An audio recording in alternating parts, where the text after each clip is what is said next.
We're team 2, team Neural Equilibrium. I'm Henry Diaz. This is Humberto Lopez, our team leader. Pilar, Christina, and Arnold. So basically, the idea for our project is it's a very computer interface.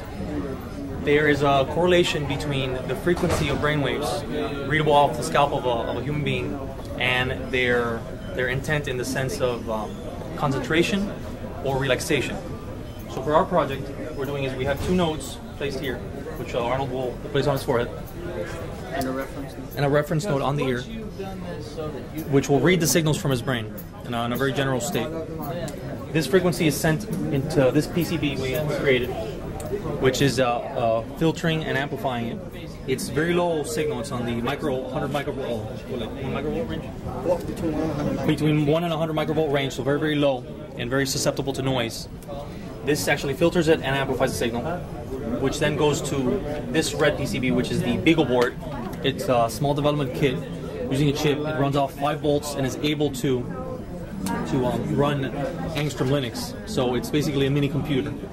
In that mini computer, we hook this up to the monitor, and we got an open source spectrum analyzer, which had the code modified to specifically pick out the frequencies that show whether a person is in what state they are for their EEG. Now, the alpha state and the beta state are the ones we're reading. Alpha state is when the brain is generally in 8 to 12 hertz frequency. When you're from 12 to 30 hertz frequency, that's the beta stage. Alpha represents relaxation, beta represents concentration.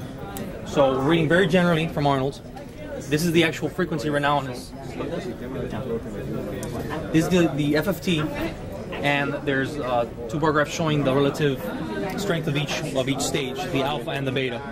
So depending on how relaxed or concentrating is, they will vary over time. So the main purpose of this, separate from being an open source kit, is for entertainment purposes. It could be hooked up to some kind of toy to control, for example, a ball floating on a fan, up and down based on your concentration, any type of device in that sense.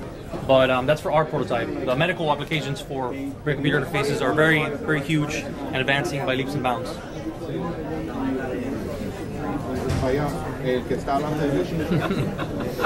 So